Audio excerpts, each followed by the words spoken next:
temporary order to require both parties to be obligated to the remaining portion of that lease. Does the temporary order address this issue? The temporary order has each party being responsible for their individual residence, which each party is currently responsible for their own individual residence. However, the parties entered into a 1-year lease agreement when they were residing together in Georgia. Mother then moved to Kansas, leaving father in Georgia. Father moved to Arkansas to be closer to the minor children, rather than in Georgia and Kansas. They're in Arkansas and Kansas. The lease goes until February. And so he is asking that the court make each party responsible for 1/2 of that lease until it is up in February. All right. Backing up a moment, Ms. Locke, what are the agreements that were reached regarding modifications of the parenting plan? Sure, Your Honor. The parties have agreed that mother will have the second weekend of every month.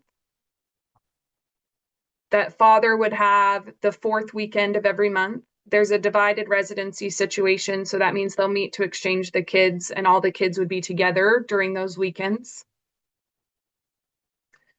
They've agreed to divide equally the breaks, so that would be summer break, Christmas break, and then they've agreed to rotate Thanksgiving. And I think that covers the parenting time modifications. There's some additional details, like as far as exchange location and times that the parties have agreed upon. Mr. Andrews, would you add anything or dispute anything that Ms. Locke has laid out regarding the parenting plan? No, Your Honor. Other than a modification that we agreed to today, which was that the parenting time during the school year would be that Mr. Niblett would receive the second full weekend of each month with all 3 children. Tristan would receive the 4th weekend of each month with all 4 children, and that the parenting time would be extended to Monday at 4:30 p.m. if there is no school in session on that Monday. All of the other agreements regarding parenting time, holidays, they've all been reduced to writing through exchange of emails. So I don't have any doubt that there's not going to be any confusion as to what we had agreed upon, since we have that in writing. Is the term weekend defined? Yes. Buckle up, guys. Today we are stepping straight into a courtroom battle where money, distance, and responsibility collide from the very first second. The judge is asked to decide who should keep paying a lease on a home neither side is living in anymore. The father says both signed a contract, so both should share the burden. But with each party now living in different states, this quickly becomes more than rent. It becomes a fight over fairness, sacrifice, and accountability. What is your definition? Your Honor, the parenting time starts Thursday at 7 p.m. and ends on Sunday at 4:30, which is part of the exchange times. All right. So that would be the definition. Court's real question is, Ms. Locke, what is the second weekend of the month? For example, if Your Honor, I don't know. Month ends on Saturday the 31st, it's my end, Sunday the 1st. Is that the first weekend, or is it the first time Saturday and Sunday both fall in the same month, or what is the definition of second and 4th weekend? And Your Honor, that is not something that Mr. Andrews and I had discussed, but I think we'll be able to reach an agreement about how that is to be defined. Mr. Andrews? It looks like he might be frozen. I apologize, Your Honor. For some reason, the internet in my conference room went out. So I'm having to connect through my iPad. All right. The court was discussing what the definition of weekend is. Unless the parties reach a different agreement, second weekend will be defined as the second time within a calendar month that both Saturday and Sunday fall within that calendar month. The 4th weekend will be defined as the 4th time during a calendar month. that Saturday and Sunday fall within that particular month. All right. And then the new child support number would be what, Ms. Locke? It is, I just clicked away from that. I apologize. Give me 1 second. Your Honor, it's $1,268 per month. Yes. Effective when? Your Honor, we would Sorry, we did not discuss that. ask for it to be retroactive to the date of the filing of our motion to modify the first of the month, which would be September 1st. Any objection, Mr. Andrews? Your Honor,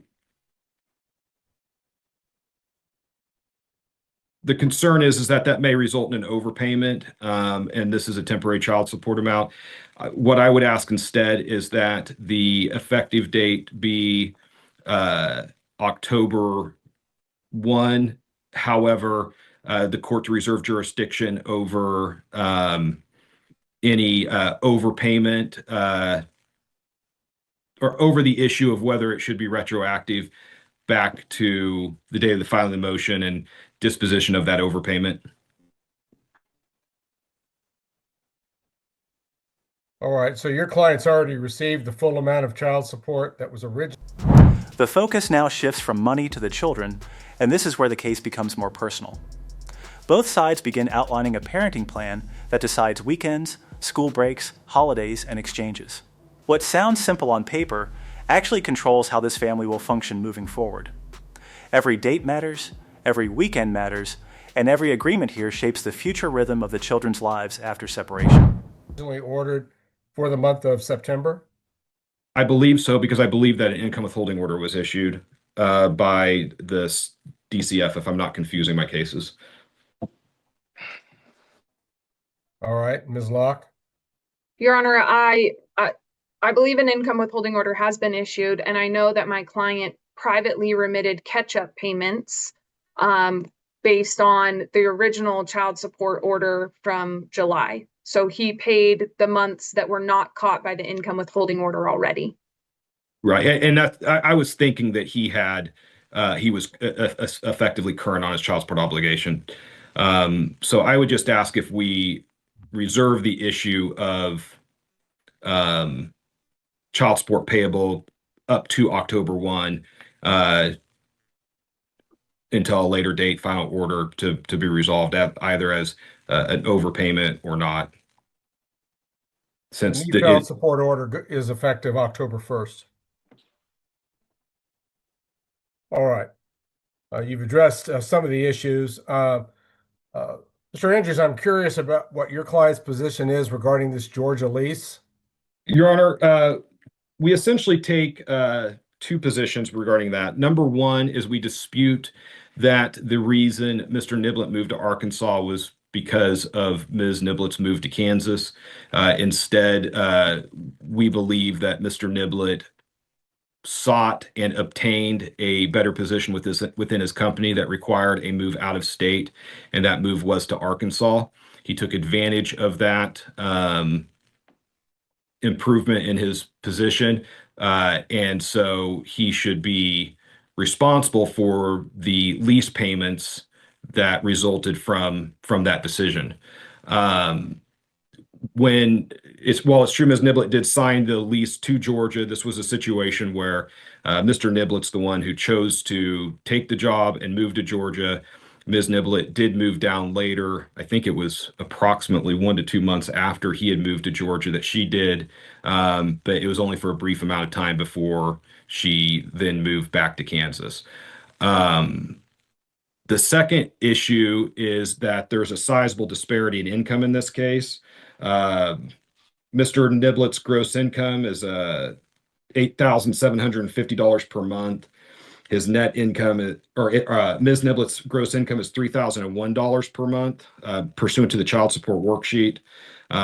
So he makes $5,749 more per month gross income than she does, and this is a case where we did not seek spousal support, despite the fact that this is a relatively long-term marriage. And just when things seem routine, confusion enters the room over one small word: weekend.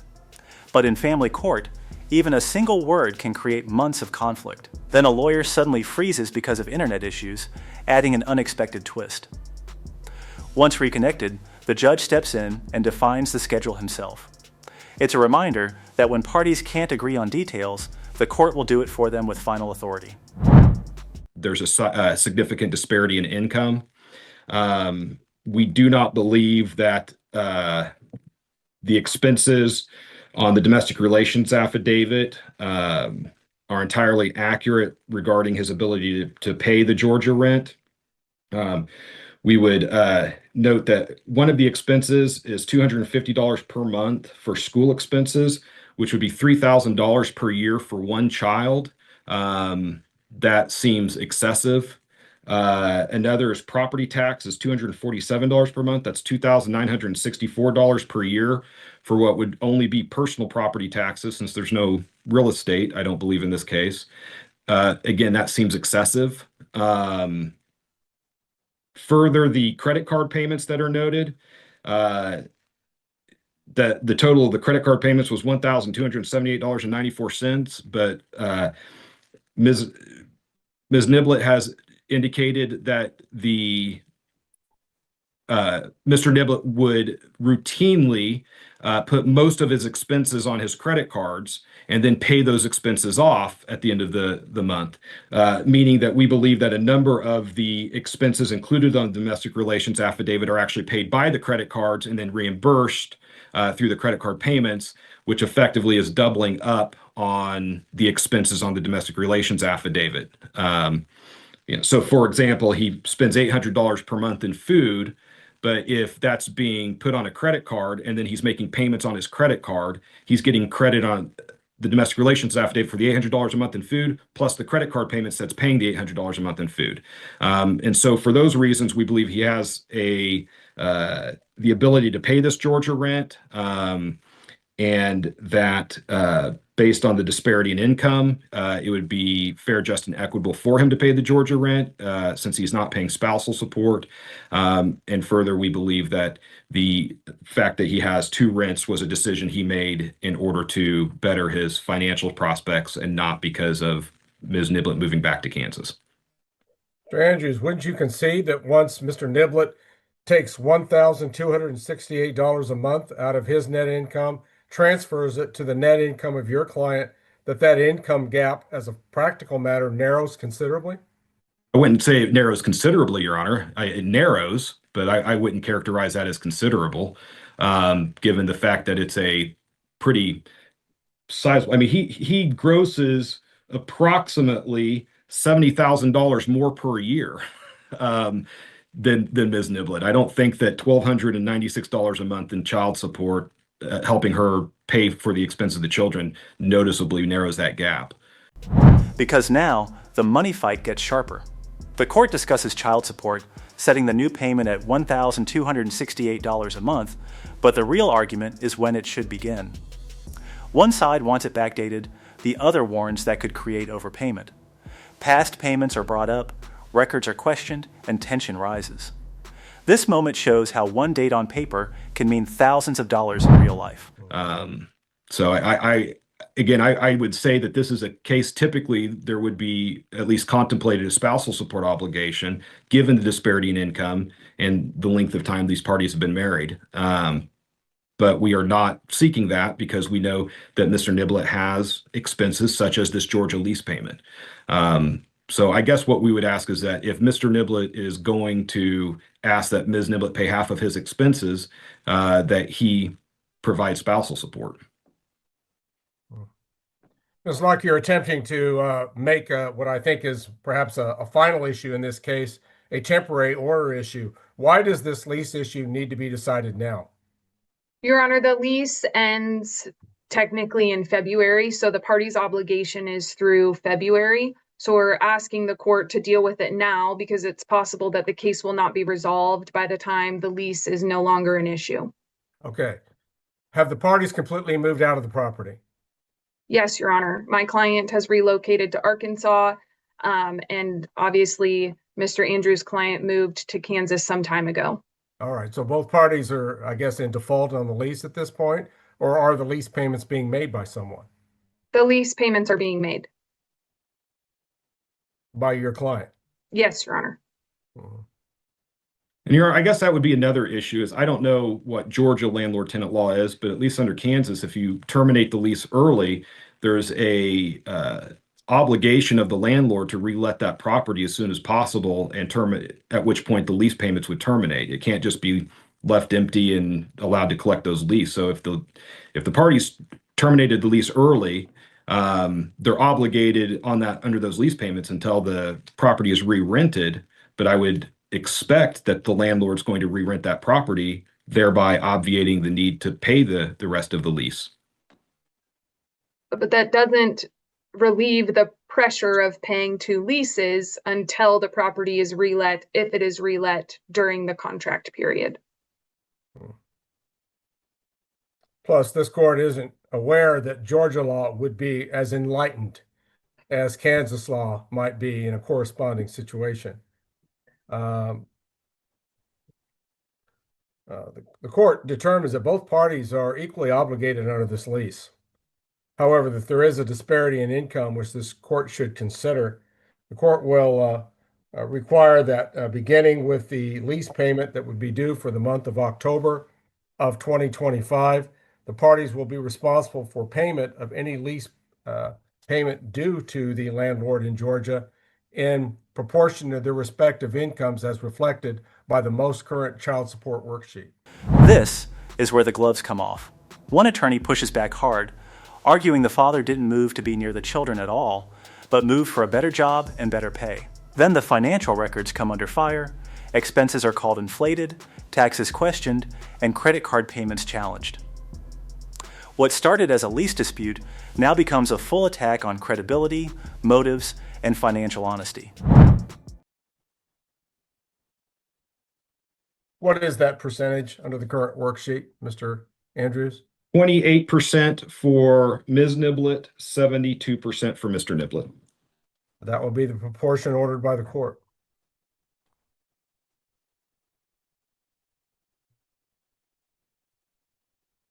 All right, Ms. Locke, you were the attorney for the movement for today's proceedings. I trust that you would be drafting a journal entry stemming from today's proceedings, which modifies the parenting plan, modifies the existing child support order with a revised child support worksheet attached, and then setting forth the proportionate share of the lease payment as ordered by the court today. Is that correct?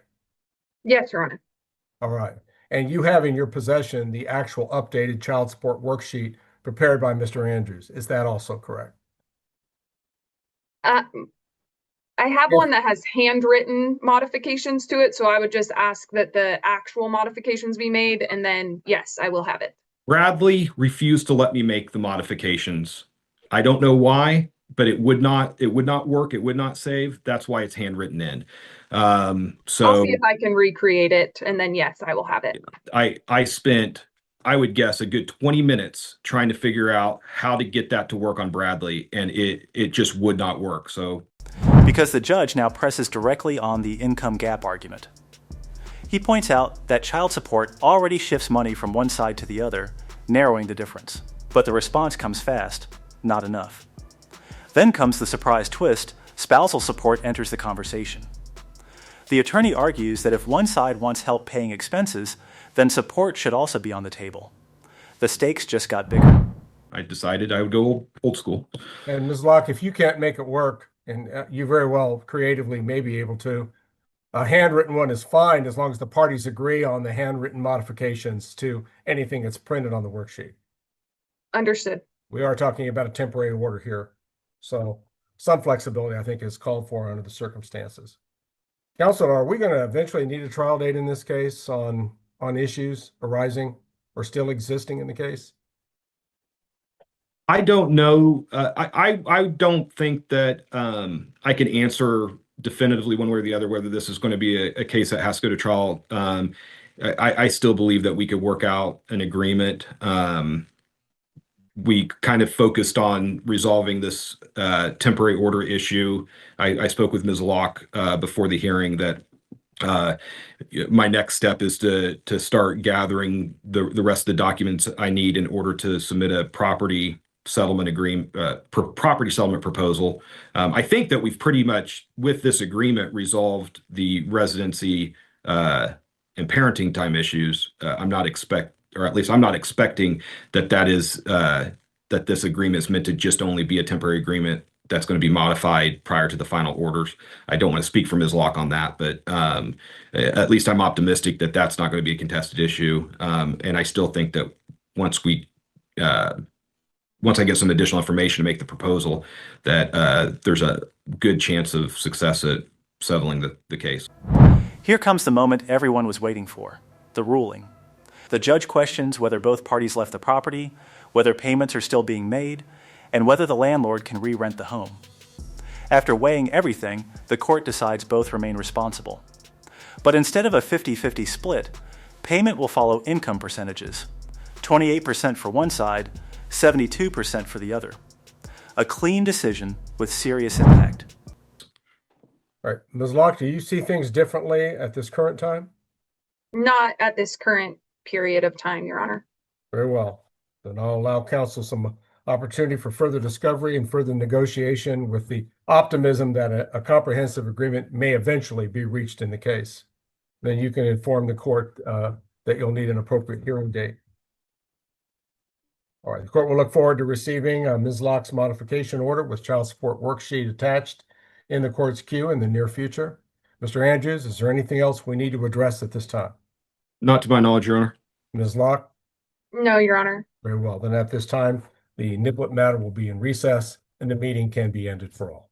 Thank you, Your Honor. As this case heads toward its next chapter, the judge orders updated paperwork, revised child support documents, and gives both sides time for more negotiation. Surprisingly, neither attorney sounds eager for trial, and both suggest settlement may still be possible. So while today's fight ends here, the bigger battle may still be ahead. If you enjoyed this breakdown, like the video, subscribe to the channel, and we'll see you in the next video.